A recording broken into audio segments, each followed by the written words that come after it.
This message is for that dumbass idiot Ian Carroll when he makes statements like Israel was founded in 1948 by terrorists.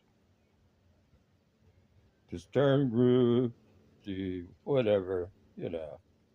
They were terrorists, he says. They bombed the King David Hotel. Like every Jew is involved in that. And then he said that led to the creation of the IDF. Therefore, the IDF are terrorists like these. First of all, one man's terrorist is another man's freedom fighter. Ian, I suggest you move back to wherever you crawl, whatever rock you crawled from, because I could say that our founding fathers were terrorists during the Revolutionary War, the Boston Tea Party. How many people were killed during that? They were tossing tea overboard because of taxation.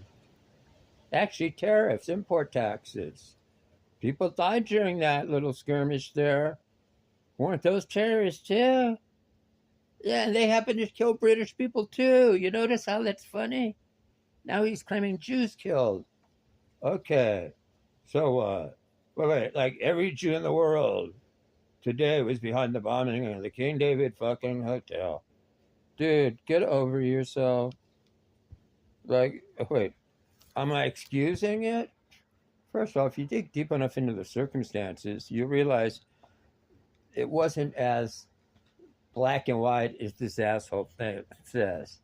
I'm not even going to go into it, but if you research it, you will see that there wasn't exactly civilians in there. It was British officers and some probably Arabs in there, okay? I mean, Jesus.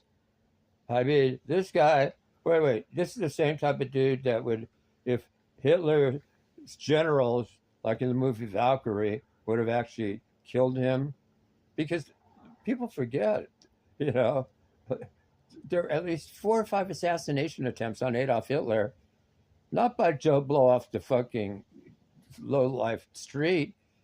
These were fucking high-ranking SS officers.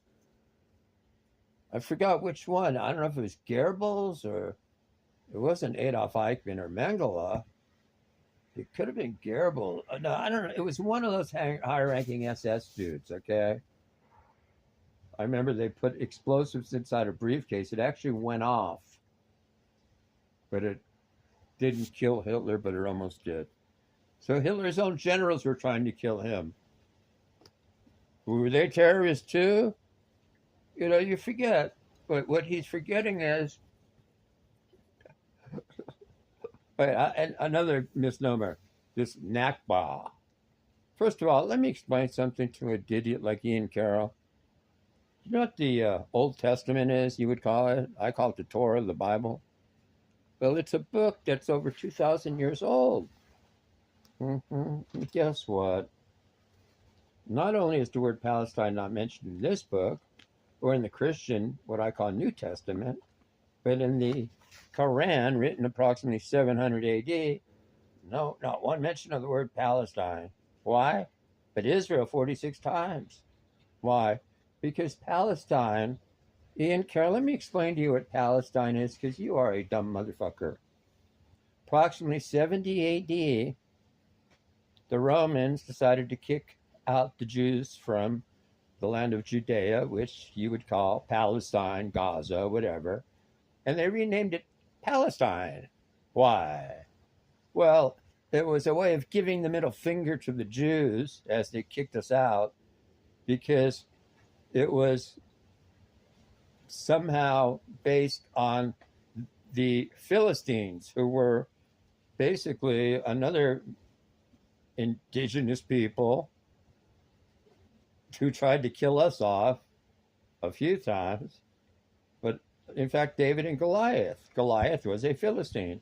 So basically, once the Philistines vanished and there were no more of them, or maybe there were some around, I'm not sure when they faded out, but you know, the modern day Palestinians are not the Philistines, trust me.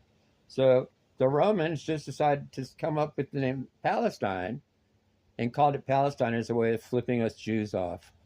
So basically, colonizing people like the Romans, because the Romans were definitely colonizing that land of Israel, and there's no difference between a Jew, a Hebrew, or an Israelite, none at all. And no, Jesus was not born, he was not a Palestinian by no means. How could he be? Wait, how could he be Palestinian? Palestine wasn't named by the Romans until 70 AD, Ian Carroll. So here we have like, what's his name? Mosef Yosef, the green, whatever, Remember what he said? The Palestinian people are the most pathetic people on the planet. He's actually right. They bring That's why the left gets along so well with them, because they're both pathetic and love to play victim. Let me explain what really happened. First of all, Ian, let me explain reality. If you look in the Holy Scriptures, the Old Testament, Genesis, Deuteronomy, which book, Numbers, Leviticus, I think, and that's a book recognized by Jews. Obviously, Christians too recognize it, because their religion is based on Jesus, and he was a Jew, and he recognized it, right? So they recognize it. And even the fucking Muslims recognize it. Why? Because Arabs were actually related to us Jews. That's why we're both Semites. I'm giving you an educational lesson, you dumb shit. I believe it wasn't Abraham. It was like either Isaac or Jacob, one of their sons or something, married an Arab woman. And that's how you got that branch of whatever. So that's how we became related to these folks. Now, let me explain something to you. That's always been our land. Originally, the kingdom we had the King David, King Solomon. This dates back, oh God, 3,000 BC. Keep in mind, Islam wasn't created till approximately 700 AD. What's that, 1,300 years ago, roughly? But yet, Judaism goes back to somewhere around 3,000 BC. And when we came out of, I think Moses lived approximately 1,500 BC, 1,600 BC. That's 1,600 years. That's a long time before Jesus lived, okay?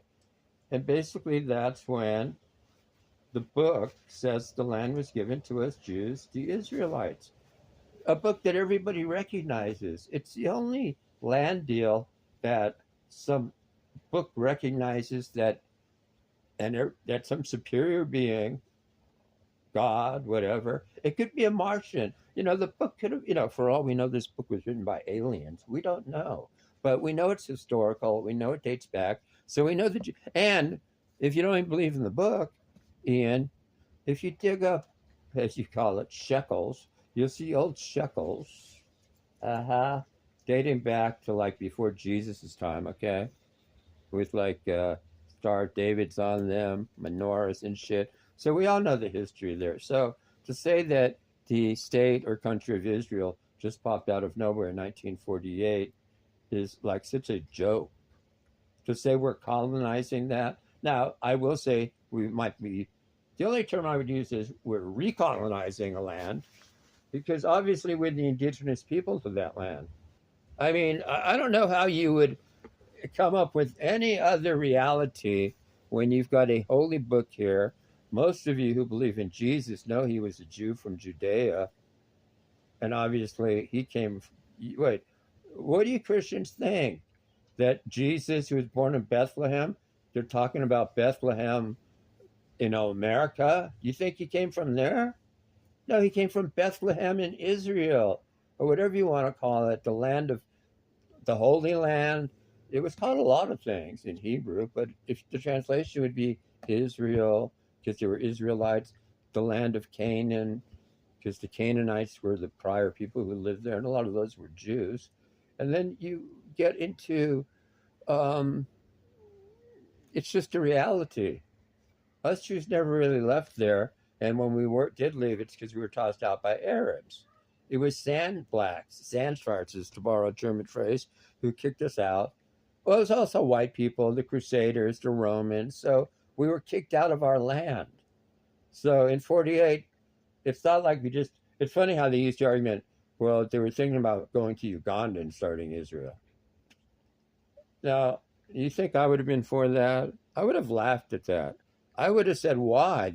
Why would you send Jews to an African country to colonize that land when they belong in their homeland, which is where Israel is? I mean, and what happened was then, after the Ottoman Empire, the Romans, the British took it back over after World War I and started calling it Palestine again. So there's really no Palestinian people. They were made up in the 60s by the KGB, backed by the Soviet Union, obviously, the KGB and other Arab countries, to prop up these fake people, to pretend that these people lived on that land. Now, granted, some of them did, but what happened was Jews came back to our land. We bought it. We were buying this shit for 10 times what it was worth. And this Nakba, you guys make it, danbilzerian makes it sound like we all of a sudden decided to kick these folks out. No, what happened was the Balfour Agreement divided the land up to Israel and Jordan. These folks were supposed to go to Jordan, where a lot of them went, and Israel was supposed to be left for the Jews. And us Jews were being more than generous, because technically part of Jordan should be part of Israel, but we gave it to these folks, okay? And they have the West Bank. So what happened was, we told the Arabs, look, we're a country now, a Jewish country, a Jewish state, whatever you want to call it. You're welcome to live here. And the other Arab countries, Egypt, Syria, Jordan, Saudi Arabia, they told these so-called Palestinians, leave. You've got to leave that land, because we're going to kill off all the Jews, kick them off the land, and then you can come back to your homes. Well, unfortunately, God was on our side, and they lost. These Palestinians lost. They lost the war. Now, if they hadn't lost the war and they would have just stayed there, like the 2 million other Arabs that did, well, there were less at the time, then they would be Israeli citizens, just like there are 2 million Arab Muslims, Israelis living there now. So to call Israel an apartheid state, that's only if you're looking at it from the standpoint that all of Palestine belongs to these Arabs and all this, but it doesn't. Gaza was under the rule of Egypt up until 1967. You think Israel wanted it? Nobody wanted it. The Egyptians don't even want these people. These people can move into the Sinai Desert if they really wanted to, and they're still on the coast, but they haven't. That's where they should move to. They're basically colonizing Jewish land, and since obviously we're a minority people, everybody's pretending we're the colonizers when we're the true indigenous people. Whether you're an Ashkenazi Jew, look, if you convert to Judaism and you were born a Christian and you're in America and you convert to Judaism, it's a 1-2 year process. You yourself are welcome to become a Jewish citizen. And here's what pisses people off. I can just show them that I'm a Jew with my Holy Bible with my name on it. I got it at my bar mitzvah. I could show wedding pictures, so I can prove I'm a Jew. Get a letter from a rabbi. It's easy for me. And then I become an Israeli citizen, and I don't even have to move there right away. Now, if you're not Jewish and you want to do that and you're American, you've got to go live there for 3 years, get a job, and you got to speak Hebrew. You got to learn Hebrew. See, unlike here where we take just Mexicans. Now, can I move there as an American Jew and not know Hebrew? Yes. I'm not required to know Hebrew. Do I know Hebrew? Yes. I was bar mitzvahed. But it would take me, I'd have to go there.